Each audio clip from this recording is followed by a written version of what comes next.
Hi guys, good morning and welcome back to our channel, Marjan's Garden. And today ay gusto ko lang i-share sa inyo guys. So natapos na yung ginawa dito sa garden. So pinalagyan ko to ng buhangin sa kapatid ko. Medyo mahirap lang kasi hinahakot niya galing sa ilog. So ayan, napagod talaga siya.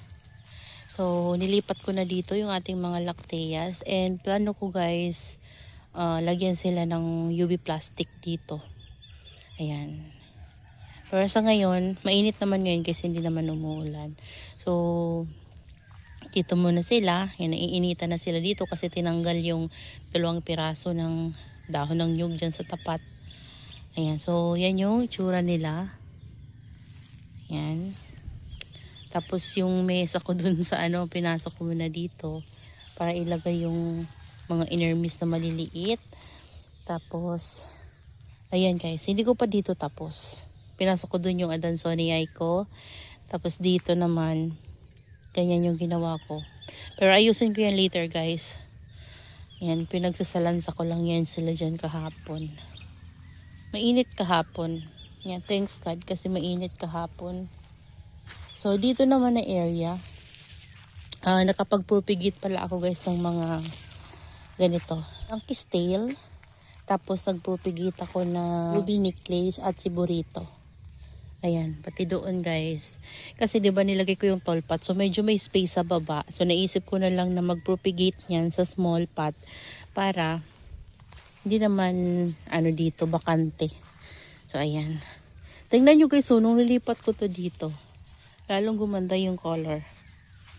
Ayan, pati dito guys, so marami ako na propagate kasi pinagpuputol ko na naman yung yung burrito tsaka donkey style na mahahaba. Ayan dun. Hindi kasi mapakita ng malapitan. So dito tayo sa medyo malayo. Yan yung mga nakapatong dun. Yan, bago nating ipropagate. Tas dito guys, may ginawa ako kahapon. Nanguha ako ng mga babies ng ating mga gymno na pwedeng itanim. Ayan sila guys. Oh, ilagay ko dyan sa nilinisan kong mangkok. Ayan. Mga babies yan guys, galing sa ating mga gymno. Ayan sila. Tapos ito, niripat ko kahapon. Ayan, kasi matagal na siya sapat niya, nakalubog na. So niripat ko. Ayan. Marami pa akong ayusin guys. Tapos dito, nanguha ako ng mga babies ng ating mga grafted cactus. Ayan. Tatry ako guys magtanim ng direct sa soil. Tapos yung iba ay i-graft ko. Kinuha ko guys yung ibang mga babies kasi para lumaki yung mother. Kasi lumiliit yung mother kapag sobrang daming babies. Hindi nila nakakayang suportahan ng nutrients yung lahat-lahat. So, napupunta lahat sa babies. Ayan. Ito, ayusin ko tong mga natin, mga cactus na to, mga grafted. Hanapan ko talaga sila ng pwesto para sa kanila. Tapos, ayan, nagready ako dito ng soil mix. Yung iba na mga pots na pinagtanggalan ko, niripatan ko. Nandun guys, so meron pa tayo dong soil mix. Tapos ito, meron tayong ginawa dito. Ayan, hindi pa maayos kasi hindi pa kasi ako nakapag-ayos kasi na-busy talaga dito. Ayan pinagawa ko to sa papa ko kasi 'di ba sira na yung greenhouse natin. Pero wala pa tayong budget pang pagawa. So pinaayos ko muna to. Pinahakutan ko din dito ng buhangin tapos pinagawa ko lang to sa papa ko. Ayan yung patungan na to. Yan, para meron tayo dito patungan. Yan, medyo tumaas-taas na yung dito kasi nilagyan ng buhangin. So dapat nga mas maraming buhangin kaso lang medyo mahirap kasi nga hinahakot siya galing sa ilog. So mano-mano lang. Kaya tama naman na yan guys. Tapos ginawa ko doon, inayos ko yung kanal doon sa gilid na yun guys. Kasi nagkakaroon dito ng maraming tubig dahil yung tubig galing doon sa kabila ay napupunta dito. Pag malakas kasi guys yung baha, yung ulan talagang pumapasok dito yung rainwater o yung yung baha. So palayan kasi to kaya prone talaga to sa baha. Pero medyo tumaas-taas na tong area na to kasi medyo nalagyan siya ng pilapil. Yan, tapos basta medyo tinaas-taasan to ni Papa sa paggawa. So medyo may ano na, tas may kanal na din.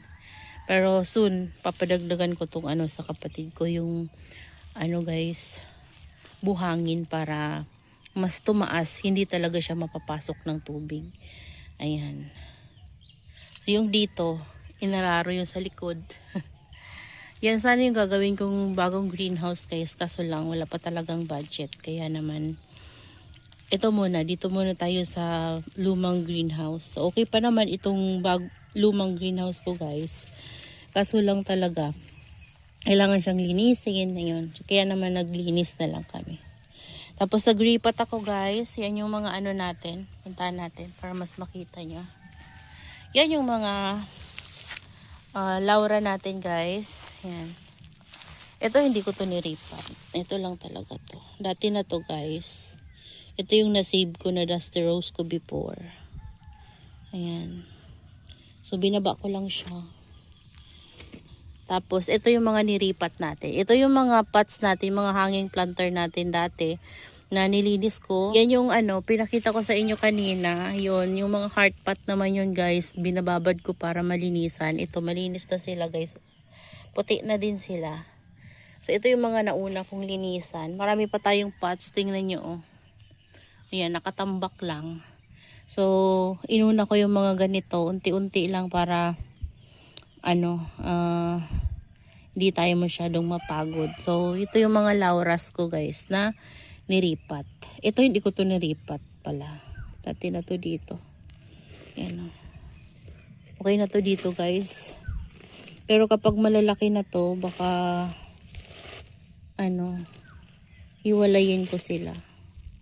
Para mas dumami pa yung laura natin. Nakakatawa guys si Laura. Kasi tingnan nyo oh, ilang heads to? 1, 2, 3, 4, 5, 6 heads. Diba? Ang daming heads. Tapos ito, 4. Yan. So niripat ko sila dyan. Yan. Tapos yung pot, yun nga yung nilagay ko doon na inayos ko. Tapos ito, ayusin din natin to. Ito pa yung isang Laura na bibi na nakuha ko guys. So, twin head din. So dyan ko nilagay. Ito hindi ko nalinisan. Tapos ito yung pots nila guys na pinagkuhanan ko kay Laura. Ayan, 'di ba? So, ayan yung ating mga mga propagation na hanging planter diyan guys. Okay naman sila oh. Oh, matataba. Tapos ito, inayos ko to, 'di ba? Pinakita ko to sa inyo last time. Ayan. So dito nilalagyan guys ng buhangin kasi mayroong harang, pero okay lang. So ito guys, pininturahan ko siya kanina. So basa pa siya. Yun nga pinatong ko na kasi nawisikan yung ating ayan nadumihan yung ating raindrops. So ang pangit na niya. Tapos yan, pinatong ko dyan kasi nandito siya.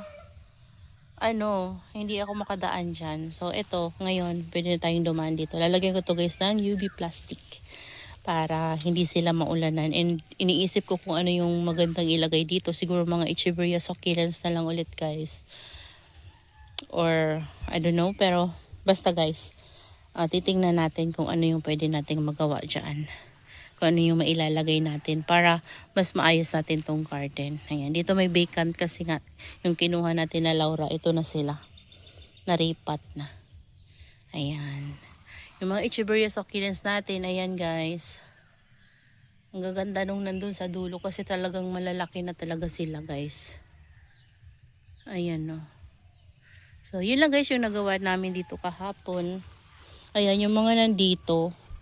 Nakastack pa. Pero yung mga graft ko dito guys, yung iba na bulok.